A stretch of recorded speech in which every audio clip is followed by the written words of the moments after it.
Čaute všetci, tu Tomáš z cubesketchup.sk. Zdravím vás z nášho skladu. Myslíš si, že všetky dosky sú rovnaké? V dnešnom videu vám predstavíme najzaujímavejšie dosky z našej ponuky a tá štvrtá ti zaručene odpálí dekel. Ak lámeš dosky, ako na bežiacom páse, tak máme pre teba riešenie a tým je táto doska od Powell Peralta s technológiou Flight. Dosky Flight sú o 25% tenšie, o 10 ľahšie a o 200% silnejšie. Pop ti vydrží 10 krát dlhšie. Flight dosky dostali extra karbon... Roman, asi som dosku... Počkaj, je v pohode. Hovorím, vydržia všetko. Ako druhú dosku tu máme značku DGK a ich model Blast.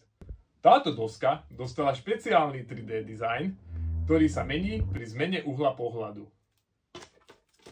Jazdíš kolieska 55 mm vyššie, low tracky alebo extrémne uvoľnené tracky, tak istotne vieme, že máš už pár failov a odrenín od wheelbiteu, keď doska ti zablokuje kolieska pri zabáčaní.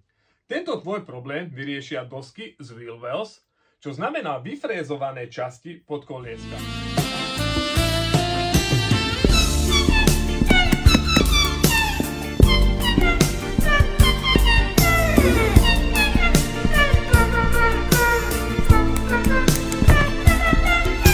Ak si notoricky strácaš vosku, alebo nikdy nemáš pri sebe vosk, keď potrebuješ parku alebo na spote, tak operadosky s konštrukciou PopSlick sú s tvojou záchranou.